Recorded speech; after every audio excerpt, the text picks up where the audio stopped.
దేవునికి స్తోత్రం. హల్లెలూయా. ఈ రోజు గమనించినట్లయితే దేవుని యొక్క లేఖనాలందు మార్కు సువార్తలో 10వ అధ్యాయం ముందు 28 నుంచి 30 వచనాల వరకు చదువుదాము. పేతురు, ఇదిగో మేము సమస్తమును విడిచిపెట్టి నిన్ను వెంబడించుతామని ఆయనతో చెప్పసాగాను. అందుకు యేసు ఇట్లా నేను నా నిమిత్తమును సువార్త నిమిత్తమును ఇంటినైనను అన్నదమ్ములనైనను అక్క చెల్లెళ్ళైనను తల్లిదండ్రులనైనను పిల్లలనైనను భూములనైనను విడిచిన ఇహమందు హింసలతో పాటు నూరంతులుగా ఇళ్లను అన్నదమ్ములను అక్క చెల్లెళ్లను తల్లులను పిల్లలను భూములను రాబో లోకమందు నిత్య జీవమును పొందునని మీతో నిశ్చయముగా చెప్పుచు. యేసు ప్రభువు ఇక్కడ చక్కటి మాట జ్ఞాపకం చేస్తున్నాడు. పేతురు గారికి అనేక పర్యాయాలు సందేహాలు కలుగుతూ ఉంటాయి. తోమాకి అనేక సందర్భాల్లో అనుమానాలు వస్తూ ఉంటాయి. అయితే ఇక్కడ యేసు ప్రభువారి దగ్గరకు వచ్చి పేతురు ఒక మాట అడుగుతా ఉన్నాడు. ఎందుకంటే ప్రభువారు అంతకుముందు ఏం చెప్పాడంటే ఆస్తి గలవారు దేవుని యొక్క రాజ్యంలో ప్రవేశించడము దుర్లభం అని చెప్పాడు. కాగా ఆస్తిపరులైనటువంటి వారు దేవుని రాజ్యంలో ప్రవేశించడం కంటే కూడా సూది బెజ్జములో ఒంటి దూరటము సులువైందని చెప్పాడు. ఆ మాట చెప్పినప్పుడు పేతురుకి ఒక రకమైనటువంటి బాధ కలిగింది. ఎందుకనంటే వారు జాలర్లే, కానీ జాలర్లైనంత మాత్రాన వారేం దిక్కులేని వాళ్ళు, పేదలు కాదు. జాలర్లు అయినప్పటికీ కూడా వారికి ఆస్తిపరులైనటువంటి వారు. ఎందుకంటే ఓడలు వలలు చాలా ఖరీదైనవి కనుక ప్రతి వారు కూడా కొంత ఆస్తి కలిగినటువంటి వారు, భూములు ఉన్నాయి. అయితే వాటన్నిటి కూడా విడిచిపెట్టేసి ఇప్పుడు ప్రభు దగ్గరకు వచ్చేట అన్నాడు కదా, సమస్తమును విడిచిపెట్టి నిన్ను వెంబడించుతామని చెప్పాడు. సూది బెజ్జంలో ఎలాగ జారుతుందండి ఒంటే అని చెప్పి వాళ్ళు అడుగుతూ ఉన్నప్పుడు ఇది మనుషులకైతే అసాధ్యమే, కానీ దేవునికి సాధ్యం అది అసాధ్యం కాదు. దేవునికి సమస్తం కూడా సాధ్యమే అని చెప్పినప్పుడు ఇక్కడ పేతురు అడుగుతున్నమాట. అయితే మేము అన్నీ విడిచిపెట్టి వచ్చాం కదా, మాకు ఒరిగిందేంటి, మాకు వచ్చేదేంటి అని అడుగుతా ఉన్నాడు. చాలా మందికి లోకంలో కలిగేటువంటి ఒక అనుమానం లేకపోతే ఒక సంశయం ఏదయ్యా అంటే యేసు ప్రభువారి దగ్గరకు వచ్చిన తర్వాత ఏదో గొప్ప లోక సంబంధమైనటువంటి ఆశీర్వాదము లేకపోతే లోక సంబంధమైనటువంటి లేదా ఇహలోకమైనటువంటి అనేకమైన మేలు కలుగుతాయని అనుకుంటా ఉంటారు. కొంతమంది చేసే బోధ కూడా ఎలా ఉంటుందంటే ఆశీర్వాదకరమైన బోధ చేస్తూ ఉంటారు. నువ్వు ప్రభు దగ్గరికి వస్తే నీ బాధలు పోతాయి, నువ్వు ప్రభు దగ్గరికి వస్తే నీ రోగం పోద్ది, నువ్వు ప్రభు దగ్గరికి వస్తే అప్పులు తీరుతాయని చెప్తా ఉంటారు. కానీ వాస్తవానికి దేవుని దగ్గరకు వస్తే పోవచ్చు, జబ్బులు పోవచ్చు, అప్పులు పోవచ్చు, ఆరోగ్యం రావచ్చు, ఎన్నైనా కలగవచ్చు, కానీ అది సంపూర్తిగా దాని మీద నిలబడేది కాదు. అందుకొరకు ఇక్కడ యేసు ప్రభువు ఏం చెప్తున్నారంటే మనుషులకైతే అసాధ్యమే, కానీ దేవునికి సాధ్యమే. అది ఆ మాట వింటంతోనే అయితే మాకేం కలుగుతుంది, మేము సమస్తం కూడా విడిచిపెట్టి వచ్చాము అని పేతురు అడుగుతున్నప్పుడు ప్రభు మరొక మాట చెప్తా ఉన్నాడు. ఏమన్నాడు? ఎవడైనా సరే నా నిమిత్తము సువార్త నిమిత్తము వచ్చినట్లయితే వారి జీవితాల్లో ఎలా రావాలయ్యా అంటే సమస్తాన్ని విడిచిపెట్టి రమ్మని చెప్తున్నాడు. అందుకే ప్రభువుని వారు అడిగారు, ఎలాగ రావాలి ప్రభు అని అడుగుతూ ఉంటే అలా ప్రభు చెప్పాడు కదా, అదిగో ఎవడైనా సరే నన్ను వెంబడించాలంటే తనను తాను ఉపేక్షించుకొని తన సిలువెత్తుకొని అప్పుడు నన్ను వెంబడించమని చెప్పాడు. ఉపేక్షించుకోవడం అంటే ఏంటి? విడిచిపెట్టేయటం. ఉపేక్ష అంటే విడిచిపెట్టేయటం. వారిని వారు విడిచిపెట్టేసుకోవాలి, ఆ తర్వాత వాళ్ళ సిలువెత్తుకోవాలి. అప్పుడు ప్రభువుని వెంబడించమన్నాడు. ఏదైనా అవసరమైతే ఏదైనా దేవుని కోసం వదిలేసేయటం విడిచిపెట్టేయటం ఒకవేళ చేయొచ్చేమో, కానీ ఎవరికి వాడు శ్రమ లేకపోతే సిలువలు ఎత్తుకోవడం ఇష్టపడతారా? ఇష్టపడరు. ఎవడు కూడా శ్రమ పడటానికి ఇష్టపడరు, సౌఖ్యంగా ఉండాలనుకుంటా ఉంటారు. అయితే ఇక్కడ ప్రభు చెప్పినట్లుగా తనను తాను ఉపేక్షించుకోవాలి, తన సిలువెత్తుకోవాలి. అది అర్థం కాక చాలా మంది ఏం చేస్తారంటే యేసు ప్రభువారు ఏలబడినటువంటి అంటే చనిపోయినటువంటి ఆ సిలువలో వేలాడినటువంటి ఆ సిలువకు గుర్తుగా ఒక చెక్కది, లేని వాళ్ళైతే ఒక చెక్కది, కొంచెం కలిగిన వాళ్ళైతే వెండిది, లేదా ఇంకా కలిగిన వాళ్ళైతే బంగారపు తీసుకొని మెడలో దేవుడు సిలువ వేసుకొని తిరుగుతున్నాం అనుకుంటా ఉంటారు. కానీ ప్రభు చెప్పింది ఏంటంటే తమ సిలువను తాము ఎత్తుకొని అన్నాడు. తమ సిలువను తాము ఎత్తుకొని ప్రభువుని వెంబడించాలి. అప్పుడే వారు దేవునితో నడవగలుగుతారు. ఇప్పుడు దేవునితో మనం నడవాలంటే మన జీవితాలు ఏం కావాలయ్యా అంటే సమస్తాన్ని కూడా విడిచిపెట్టాలని చెప్తున్నాడు. సమస్తము కూడా విడిచిపెట్టాలి. అందుకే ఇక్కడ ఇళ్ళైనా సరే, అన్నదమ్ములైనా సరే, అక్కచెల్లెలైనా సరే, తండ్రులైనా తల్లులైనా సరే, మరి భూములైనా సరే అన్నిటిని కూడా విడిచిపెట్టేవాడే నన్ను వెంబడించాలి. అది విడిచిపెట్టకపోతే ప్రభువుని వెంబడించలేము. కారణం ఏంటయ్యా అంటే దేవుడు మనకి ఆశీర్వాదం ఇస్తానని చెప్పిన తర్వాత ఆయన దగ్గరికి మనం వెళ్తా ఉన్నప్పుడు ఆయన చెప్పినట్టుగా మనం నడవాలి. దేవుడు పాపంలో ఉంచి శాపంలో ఉంచి విడిపించాడు, ఉగ్రతలో ఉంచి విడిపించాడు, రక్షణ ఇచ్చి దేవుని యొక్క ఆశీర్వాదము పరలోకానికి నడిపిస్తానని చెప్పాడు. అక్కడికి వెళ్ళేటప్పుడు ఆయన నియమ నిబంధనలు మనము పాటించాలి. అవి పాటించకపోతే ఏమవుతాయా అంటే పాత నిబంధనలో ఏమైంది, లోతు భార్యకి ఉప్పు స్తంభం అయిపోయింది. దేవుడు ఏం చెప్పాడు, అబ్రహాం యొక్క మొరని విని, అబ్రహాం యొక్క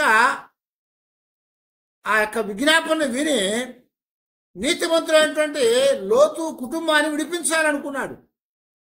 లోతు కుటుంబాన్ని విడిపించి బయటకు తెచ్చినప్పుడు ఏం చేశాయంటే నువ్వు త్వరగా పర్వతం మీదకి వెళ్ళాయా అంటే లోతు అన్నాడు కదయా, నేను ఆ దూరం పరిగెత్తలేదు, నేను మధ్యలో చచ్చిపోతానేమో అని చెప్పి అన్నాడు కదా. దగ్గరలో ఉంది ఆ సోయారు, దగ్గరలో ఆ చిన్న పట్టణం ఉంది సోయారు, నేను అక్కడికి వెళ్ళి దాక్కుంటానయ్యా అన్నాడు. సోయారు అంటే చిన్నది అని అర్థం.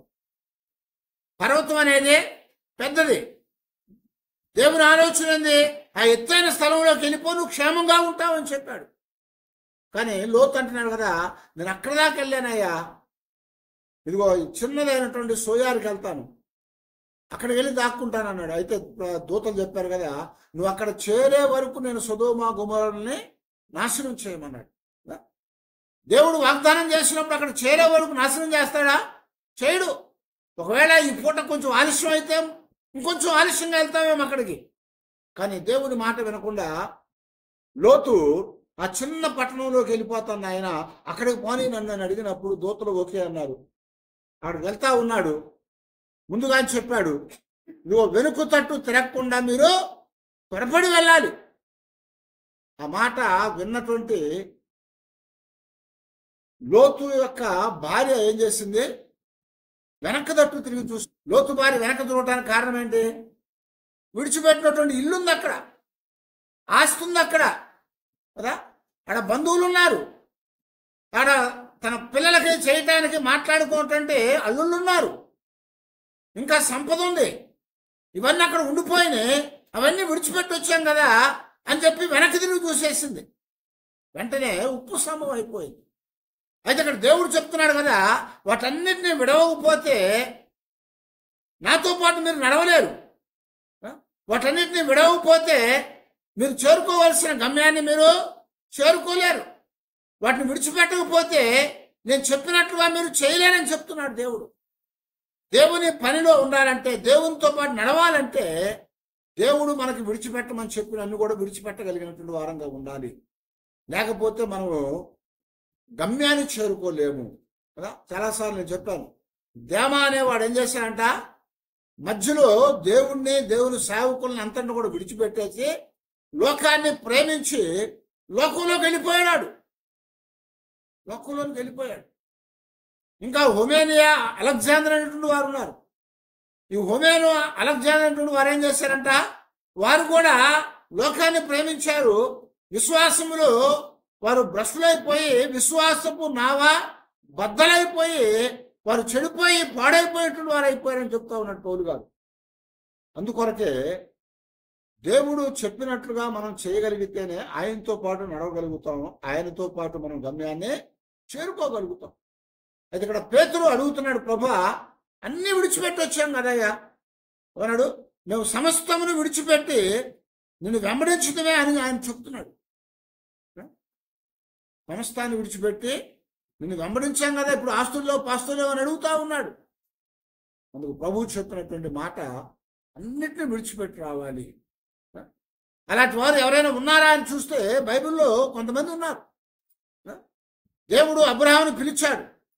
అబ్రహామును పిలిచినప్పుడు ఆయన ఎక్కడి నుంచి వచ్చాడంట? తన ఇంటిని,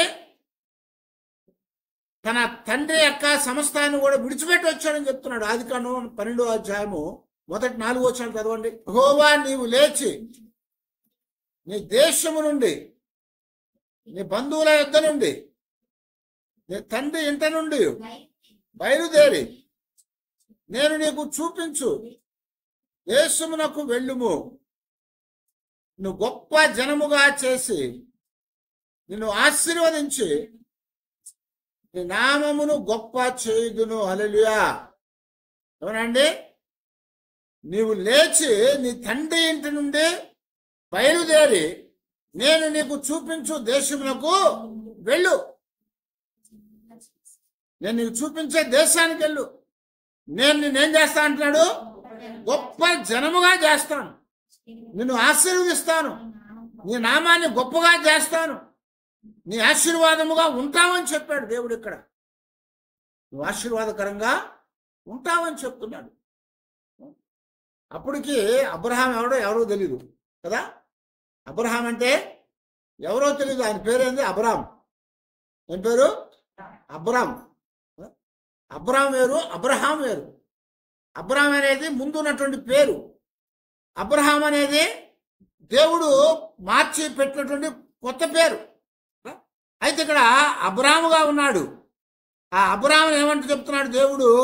నువ్వు లేచి నీ తండ్రి ఇంటిని, నీ దేశాన్ని, నీ బంధువుల దగ్గర నుండి నువ్వు విడిచిపెట్టి నేను నీకు చూపించే దేశానికి వెళ్ళమని చెప్పాడు.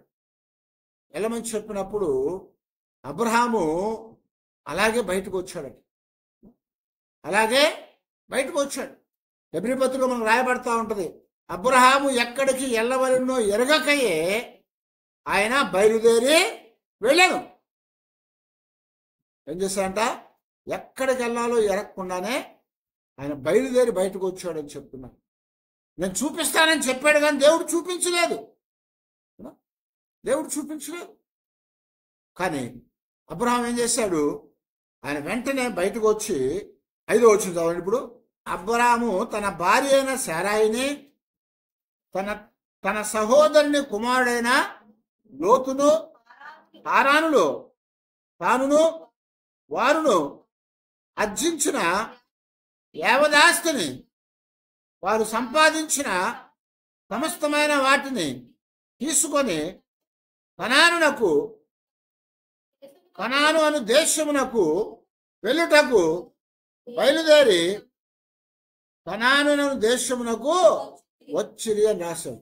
అయితే ఇక్కడ పూర్తిగా చేరిపోలేదు, ఇంకా బయటకు వచ్చాడు. ఆ యొక్క హారాన్ని విడిచిపెట్టి బయటకు వచ్చాడు. ఏం తీసుకుని వచ్చాట? తన భార్యని, తన సోదరుడైనటువంటి హారాను యొక్క కుమారుడు. ఎందుకంటే అప్పటికే హారాను చనిపోయాడు. లోతు బహుశా యవన పిల్లడుగా ఉన్నాడు కనుక ఆయన వెంబడేసుకొని ఆయన కలిగిన కొంత ఆస్తిని తీసుకొని అక్కడి నుంచి బయటకు వచ్చేసాడట. బయటకు వచ్చేసాడు. దేశాన్ని విడిచిపెట్టేశాడు, తండ్రి ఇంటిని విడిచిపెట్టేశాడు, జనాంగాన్ని విడిచిపెట్టేశాడు. తనకు కలిగిన దాన్ని, తన భార్యని, మరి తండ్రి లేకుండా ఉన్నటువంటి అనాథమైనటువంటి లోతును తీసుకొని ఆయన బయటికి వచ్చేసాడు. బయటికి వచ్చేసాడు అప్పుడు అబ్రాము షెకెమునందర ఒక స్థలము దాకా ఆ దేశ సంచారము చేసి మమ్రే దగ్గర ఉన్న సింధూర వృక్షమునద్ద చేరెను అని చెప్పారు. బయలుదేరి నడుచుకుంటా వచ్చి ఏం చేశాడంట? సంచారం చేసుకుంటా వచ్చి కొంతకాలానికి ఎక్కడ చేరాడట? మమ్రే దగ్గర ఉన్నటువంటి సింధూర వృక్షం దగ్గరికి చేరాడు అని చెప్తున్నాను. అక్కడికి చేరాడు. అక్కడికి చేరి అక్కడ దేవుడు మరి ఆయనకి ప్రత్యక్షమయ్యి వాగ్దానం చేస్తా ఉన్నాడు. ఏమన్నాడు? 7వ వచనం చూడండి. యెహోవా అబ్రామునకు ప్రత్యక్షమై నీ సంతానమునకు ఈ దేశం ఇచ్చేదనని అబ్రాము చెప్పగా అతడు తనకు ప్రత్యక్షమైన యెహోవాకు ఒక బలిపీఠము కట్టెను అని జ్ఞాపకం చేస్తున్నాడు. ఏం చేశాడంట? అప్పుడు వాగ్దానం చేశాడు. సుమారుగా మరి 70 సంవత్సరాల వయసులో ప్రయాణమై వచ్చి నడుచుకుంటా సంచారం చేసి చివరికి ఎక్కడికి వచ్చాడు అంటే మమ్రే దగ్గర ఉన్నటువంటి సింధూర వృక్షం దగ్గరికి చేరుకున్నాడు. అక్కడ దేవుడు అతనికి ప్రత్యక్షమయ్యాడు. మొట్టమొదట దేవుడు అబ్రాహాంకి వాగ్దానం చేసినప్పుడు 75 సంవత్సరాలు. దేవుడు ఏం చెప్తున్నాడు ఇక్కడ? నేను ఈ దేశమును నీ సంతానమునకు ఇచ్చిదనని చెప్పాడు. ఇచ్చిదనని చెప్పాడు. ఎందుకంటే నువ్వు నేను చెప్పినట్టుగా నీ తండ్రి ఇంటిని విడిచిపెట్టావు, నీ దేశాన్ని విడిచిపెట్టావు, అక్కడున్న సమస్తాన్ని విడిచిపెట్టావు. ఇప్పుడు వచ్చావు కనుక బయటికి ఈ దేశాన్ని నీ సంతానానికి నేను ఇస్తాను. ఇక్కడ నేనేం చేస్తాడు? గొప్ప జనముగా చేస్తానని చెప్పాడు. నిన్ను గొప్ప జనముగా చేస్తాను, నిన్ను ఆశీర్వదిస్తాను, నీ నామాన్ని గొప్ప చేస్తాను, నువ్వు ఆశీర్వాదకరంగా ఉంటావని చెప్తున్నాడు. అప్పటికి సంతానమే లేదు. దేవుడు చెప్పాడు నిన్ను గొప్ప జనముగా చేస్తాను. ఆ తర్వాత ఏం చెప్పాడు? నిన్ను నేను ఆశీర్వదిస్తాను, నీ నామాన్ని గొప్ప చేస్తాను, నీవు ఆశీర్వాదకరంగా ఉంటావు. ఎందుకనంటే దేవుడు జరగబోయేదాన్ని జ్ఞాపకం చేస్తున్నాడు. ఆయన అబ్రాహాము చేసినటువంటి దానికి ప్రతిఫలంగా దేవుడు గొప్ప కార్యాన్ని ఇక్కడ దేవుడు చూపిస్తా ఉన్నాడు. అదే ఇక్కడ యేసు ప్రభువారు ఏమన్నాడు? మీరు వీటన్నిటిని విడిచిపెట్టినట్లయితే ఇప్పుడు ఇహమందు హింసలతో కూడా నూరంతలుగా అక్కడ పొందుతారని చెప్పాడు. ఇక్కడ హింసలు పొందొచ్చేవో కానీ వాటికంటే ఎక్కువగా నూరంతలుగా ఇవన్నీ కూడా అక్కడ పొందుతారు. ఎక్కడ? దేవుని రాజ్యములో, పరలోకములో. కారణం ఏంటంటే మీరు దాన్ని విడిచిపెట్టి వచ్చారు కనుక. ఇప్పుడు అబ్రహాము ఊరనే పట్టణాన్ని విడిచిపెట్టి, కల్దీల దేశాన్ని విడిచిపెట్టి, తండ్రి ఇంటిని విడిచిపెట్టి బయటకు వచ్చాడు కనుక ఇప్పుడు ఆయనకు కనాను అనేటువంటి దేశాన్ని అప్పగించాడు. ఇప్పుడు ఆయనకి ఏమి ఇచ్చాడంట? గొప్ప జనాంగాన్ని చేశాడు.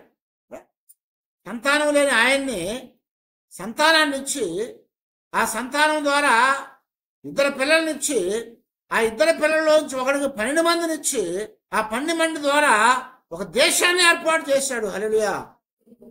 దేవుని కొరకు మనము విడిచిపెట్టడానికి ఇష్టపడాలి. దేవుని కొరకు విడిచిపెట్టడానికి ఇష్టపడాలి. వాస్తవానికి అప్పటికి అబ్రాహాముకి యెహోవా ఎవరో తెలియదు. యెహోవా ఎవరో తెలియదు. కారణం ఏంటంటే అబ్రాహాము తండ్రి ఏం చేసేవాడంట? బొమ్మలు తయారు చేసేవాడు, వాటిని అమ్ముతూ ఉండేవాడు. కనుక సజీవుడైన దేవుడు అబ్రాహాముకి తెలీదు. కానీ ఆయన ప్రత్యక్షమై దేవుడు ఆయనకు చెప్పినప్పుడు ఆ మాట వినటం ద్వారా, ఆ మాట ప్రకారం చేయటం ద్వారా అబ్రాహాము యొక్క జీవితంలో గొప్ప ఆశీర్వాదాలు ఇచ్చాడు. ఇహమందే కాదు కానీ పరమందు కూడా ఇచ్చాడని చెప్తున్నాడు. పరమందు కూడా ఇచ్చాడు. కనుక అబ్రాహాములాగా మనము కూడా చేయగలిగినటువంటి వారంగా ఉండాలి అని చెప్తున్నాడు. దేవుని కొరకు, దేవుని పని కొరకు, దేవుని యొక్క కొరకై మనము దేవుడు చెప్పినట్టుగా విడిచిపెట్టి మనం నడవగలిగేటువంటి వారంగా మనం ఉండాలి.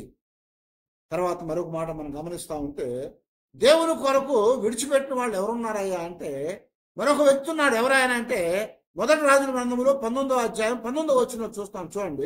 ఏలియా అచ్చటి నుండి పోయిన తరువాత అతనికి షాపాతు కుమారుడైన ఎలీషా కనపడెను. అతడు తన ముందరనున్న 12 అరకల ఎడ్ల చేత దుక్కి దున్నించుచు 12వ అరక ఆయన తోలుచూ ఉండను.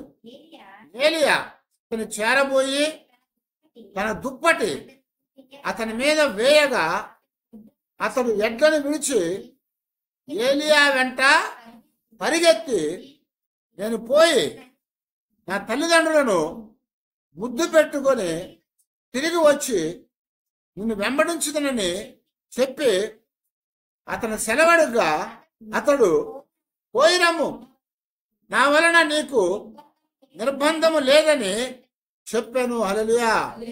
ఎవరండి ఇతను? ఎలీషా. ఎలీషా కనపడుతున్నాడు. ఎలీషా ఏం చేస్తా ఉన్నాడట? 12 అరకలు పెట్టి ఆఖరి అరక ఆయన దున్నుకుంటా పొలాన్ని దున్నుతా ఉన్నాడు. గొప్ప శ్రమకర్త ఆయన గొప్ప శ్రమకర్త. ఎందుకంటే దేవుడు ఎవరిని పిలిచినా కానీ వారు పనిచేసే వాళ్ళని పిలిచాడు. దేవుడు ఎవరిని పిలిచినా కానీ ఆయన కొరకు శ్రమపడగలిగిన వారిని పిలిచాడు. అంతేగాని సోంబేరుగా ఉన్నవాళ్ళని, సోమరులుగా ఉన్నవాడిని ఎవరిని కూడా దేవుడు పిలవలేదు. దేవుడు బైబిల్లో పిలిచిన ప్రతి వారు కూడా కష్టపడి పనిచేసేవారే. కష్టపడి పనిచేసేవారు. వారు సంపన్నులు అవ్వచ్చు, కడుపేదలై ఉండొచ్చు. వారు స్త్రీలైనా పురుషులైనా సరే, దాసులైనా యజమానులైనా సరే, వారు కష్టపడి పనిచేసే వారిని దేవుడు పిలిచాడు. ఇక్కడ ఎలీషా ఏం చేస్తాడంటే తన పొలం ఉంది, ఆ పొలాన్ని దున్నుతా ఉన్నాడు. అలా శ్రమపడతా పనిచేస్తా ఉన్నటువంటి ఎలీషా దగ్గరికి ఎవరు వచ్చారు? ఇప్పుడు ఏలియా వచ్చాడు. ఏలియా వచ్చి ఏం చేశాడు అంటే ఈ షాపాతు కుమారుడైన ఎలీషాను చూచి ఆయన ఏలియా మీద ఉన్నటువంటి దుప్పటిని ఆయనకు తగిలించాడట. ఇట్లాగా ఆ దుప్పటి తీసుకొని ఎలీషానికి ఇలా కొట్టాడు. అంతే. ఎప్పుడైతే ఏలియా దుప్పటి ఎలీషాకి తగిలిందో వెంటనే ఏమైందట? ఎలీషా అరక దున్నటం ఆపేశాడు. ఎందుకో తెలుసా? దేవుని యొక్క పిలుపు తగిలింది ఆయనకి. కదా, దేవుని యొక్క పిలుపు వచ్చింది. అబ్రహాంకేమో దేవుడే వచ్చి చెప్పాడు, నువ్వు నీ తండ్రి ఇంటిని దేశాన్ని విడిచిపెట్టి వచ్చేయమని. కానీ ఎలీషా దగ్గరకు వచ్చినప్పుడు ఏలియా ద్వారా దుప్పటి తగిలించాడు. వెంటనే ఎలీషా ఏం చేశాడంట? తాను దున్నుతున్న ఆ పనిని ఆపేసి పరిగెత్తుకొని గబగబా ఎక్కడికి వచ్చాడు? ఏలియా దగ్గరకు వచ్చి ఏలియాతో ఒక మాట చెప్తున్నాడు. ఏమన్నాడు? అయ్యా, నేను వెళ్ళి నా తల్లిదండ్రుల దగ్గరికి వెళ్ళి ఒకసారి ముద్దు పెట్టుకొని ఆఖరిసారి నేను తిరిగి వస్తాను, నాకు సెలవు ఇస్తావా అంటే అప్పుడు ఏలియా అన్నాడు కదా, వెళ్ళు, నువ్వు వెళ్ళి నీ తల్లిదండ్రులకు చెప్పి ముద్దు పెట్టుకొని వాడి దగ్గర సెలవు పొంది రమ్మని చెప్పాడు. వాడి దగ్గర సెలవు పొంది రమ్మని చెప్పాడు. బహుశా ఎలీషా ఇంటికి వెళ్ళి ఉంటాడు గబగబా. వాళ్ళ అమ్మని నాన్నని చూసి కౌగులించుకొని ముద్దు పెట్టుకొని, అమ్మా ఇదిగో నాన్న, నేను వెళ్ళిపోతున్నాను, దేవుని యొక్క పిలుపు వచ్చింది నాకు, నేను దేవుని కొరకు నేను ఇదిగో సమస్తం విడిచిపెట్టి వెళ్తున్నానని చెప్పుకుంటాడు. ఆ మాట చెప్పగానే వాళ్ళ తల్లిదండ్రులకి కోపం వచ్చి ఉంటుంది, బాధ వచ్చి ఉంటుంది కదా. కోపం వచ్చింది, బాధ వచ్చింది. అరే పిచ్చోడవరా నువ్వు కదా ఏమంటారు? అరే పిచ్చోడు అని ఏమన్నా, దేవుడేదో పిలిచాడంటున్నావు, ఇంత పని ఉంది, ఇంత ఆస్తి ఉంది, ఇంత పనిని ఆస్తిని విడిచిపెట్టి మీ అమ్మని నాన్నని విడిచిపెట్టేసి ఉన్నవాళ్ళ అన్నదమ్ములందరినీ విడిచిపెట్టేసి ఎక్కడికి వెళ్ళిపోతావురా అని తిట్టుంటారు బహుశా. కానీ ఎలీషా వారిని ముద్దు పెట్టుకొని వారితో కొంచెం సేపు గడిపి వారి దగ్గర మరి అనుమతిని తీసుకొని వెనక్కి వచ్చి ఏం చేశాడంట? ఆ అరకను ఏం చేశాడంట? తీసేసి బలిపీఠం కట్టి ఆ బలిపీఠం మీద ఆ అరకను నరికి కట్టెలుగా పేర్చి ఆ ఎడ్లను తీసుకొని బలిచ్చి దేవునికి సమర్పించేశాడు. ఎంత త్యాగం చేశాడు!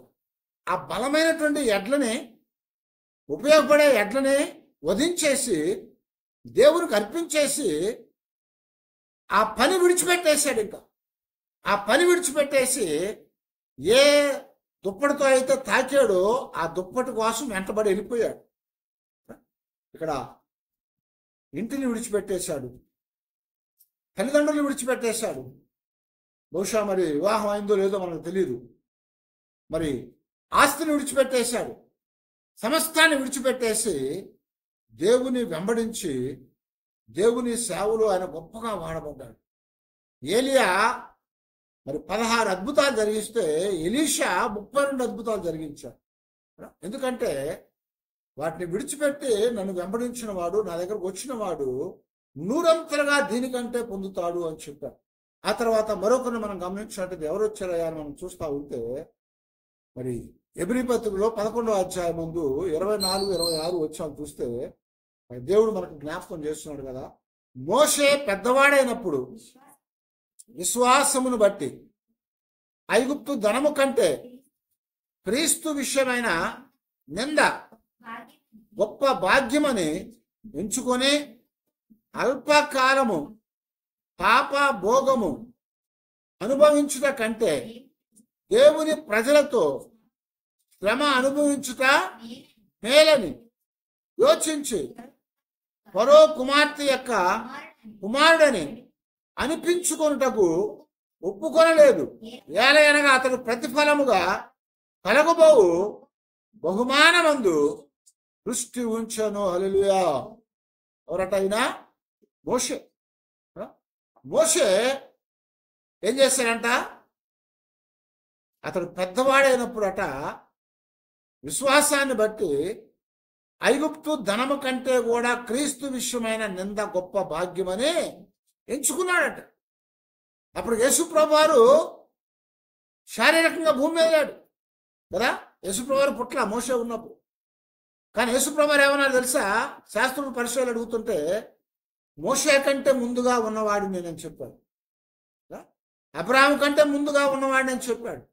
ఎందుకు చెప్పాడు ఆ మాట? ఆయన త్రిత్వములో ఒకటిగా ఉన్నటువంటి వాడు.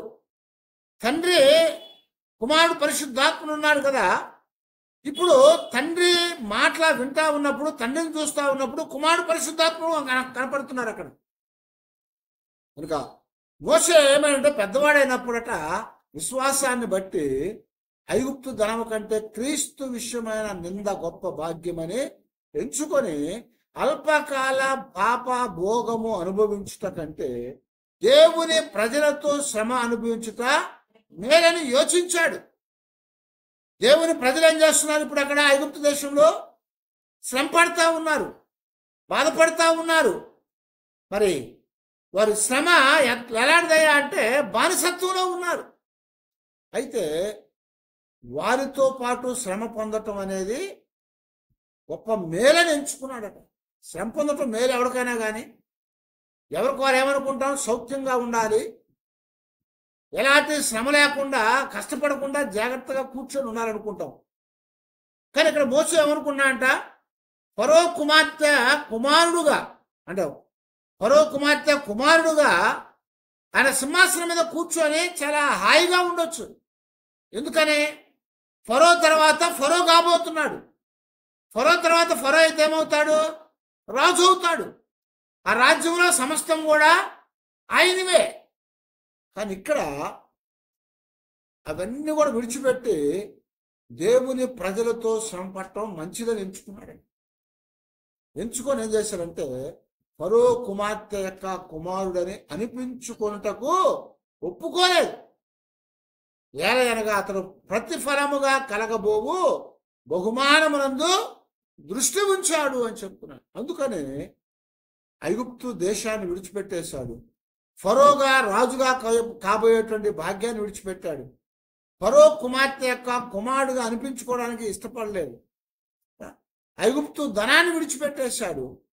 సమస్తాన్ని కూడా విడిచిపెట్టేసి రేపు రాబోయేటువంటి గొప్ప భాగ్యాన్ని, బహుమానాన్ని దృష్టిలో ఉంచుకొని దేవుని కొరకు శ్రమ పడటానికి బయటకు వచ్చేసాడు అని చెప్పి బయటకు వచ్చాడు. కనుక మోషే కూడా ఎన్నో విడిచిపెట్టేశాడు. ఎందుకనయ్యా అంటే దేవుని యొక్క పని కావాలంటే, దేవుని పనిలో ఉండాలంటే, దేవుని కొరకు మనం ముందుకు నడవాలంటే లోక సంబంధమైన ఉండకూడదు. లోక సంబంధమైనవి అన్ని కూడా మనల్ని ఏం చేస్తాయంట? వెనక్కి లాగుతూ ఉంటాయని చెప్తున్నాడు. వెనక్కి లాగుతూ ఉంటాయి. కాబట్టి మన జీవితాల్లో ఈ లోక సంబంధమైన బంధాలన్నింటి కూడా విడిచిపెట్టకపోతే దేవుని వైపు వెళ్ళలేవు. లోతు భార్య బంధాలను విడిచిపెట్టలేకపోయింది, వెనక్కి తిరిగి చూసింది, ఉప్పు స్తంభం అయిపోయింది. కానీ అబ్రాము సమస్తాన్ని విడిచిపెట్టి ముందుకు వచ్చేసాడు. ఎలీషా సమస్తాన్ని విడిచిపెట్టి ముందుకు వచ్చేసాడు. మోషే కూడా సమస్తాన్ని విడిచిపెట్టి దేవుని కొరకు ముందుకొచ్చేసి దేవుని కొరకు గొప్ప ప్రవక్తగా ఎంచబడ్డాడు. దేవుని కొరకు ఆయన మరి ఎన్నో శ్రమలు అనుభవించాడు. చివరికి గొప్ప నాయకుడిగా చేయబడి దేవుని ఇల్లంతట్లో కూడా నమ్మకస్తుడు. దేవుడి ఇల్లంతట్లో కూడా భూమి మీద అంతటి కంటే కూడా సాత్వికుడు. భూమి అంతట్లో కూడా సాత్వికుడిని పిలువబడ్డాడు. దేవుని ఇల్లంతట్లో నమ్మకస్తుడు అన్నాడు. భూమి మీద సాత్వికుడు గాను దేవుని ఇంటిలో నమ్మకస్తుడుగా చేయబడ్డాడు. ఎందువలన ఈ లోక సంబంధమైన బాధ్యతలు గురువులన్నీ కూడా విడిచిపెట్టేశాడు. తన తల్లిని విడిచిపెట్టేశాడు, పెంచుకున్న తల్లిని విడిచిపెట్టేశాడు. ఏంటి మరి ఆ లోకంలో ఉన్నటువంటి ఆస్తిని, ఐశ్వర్యాన్ని, సమస్తాన్ని విడిచిపెట్టేశాడు. ఇప్పుడు ఏమైందంటే దేవుడు గొప్ప కుటుంబాన్ని ఆయనకి ఇచ్చాడు. ఇశ్రాయేలు తెగనంతటం వారిని అప్పగించి దేవుని యొక్క గొప్ప ఆశీర్వాదాలతో నింపి నడిపించాడు అని చెప్తున్నాను. పౌలు సమస్తాన్ని విడిచిపెట్టాడు కనుక వారి జీవితాల్లో పరలోకంలో నూరంతలుగా పొందుతారు. దేవుడిచ్చే ఆశీర్వాదాలు నూరంతలుగా మనం పొందాలంటే ఇక్కడ అన్నిటిని మనం విడిచిపెట్టి దేవుని కొరకు విడిచిపెట్టి దేవుణ్ణి వెంబడించాలి. ప్రభువు చెప్పినట్టుగా మనల్ని మనం తగ్గించుకోకపోతే విడిచిపెట్టలేము. మన సిలువను మనం ఎత్తుకోలేకపోతే దేవుణ్ణి వెంబడించలేము. అలాగ వెంబడించి ఆశీర్వాదం పొందారు వారు. మనం కూడా అలాగే మరి దేవుని కొరకు లోక సంబంధమైన వాటిని విడిచిపెట్టి దేవుడిచ్చే పరసంబంధమైన వాటి కొరకు మనం పరిగెడతాము. పౌలు చెప్పినట్టుగా కొలసీ పత్రికలో మీరు దేవుని పిల్లలైతే, పరలోక సంబంధమైన వారైతే పరమందు పైనున్న వాటిని వెతకండి, పైనున్న వాటినే వెతకండి, భూ సంబంధమైన వాటిని కాదు అని పౌలు గారు చెప్పారు. మరి మనం కూడా దేవా ఈ లోకంలో ఉన్న వాటిని విడిచిపెట్టి నువ్వు ఇస్తానని చెప్పిన ఆశీర్వాదాలు, దీవెనలు నూరంతులుగా మేము పొందటానికి సమస్తం విడిచిపెట్టి నిన్ను వెంబడించడానికి మాకు సహాయం చేయ ప్రభా. నిన్ను వెంబడించి మీలో జీవించే భాగ్యాన్ని మాకు దయచేయ ప్రభా అని ప్రభు దగ్గర ప్రార్థన చేసుకుందాం. తల వచ్చి ప్రార్థన చేద్దాం.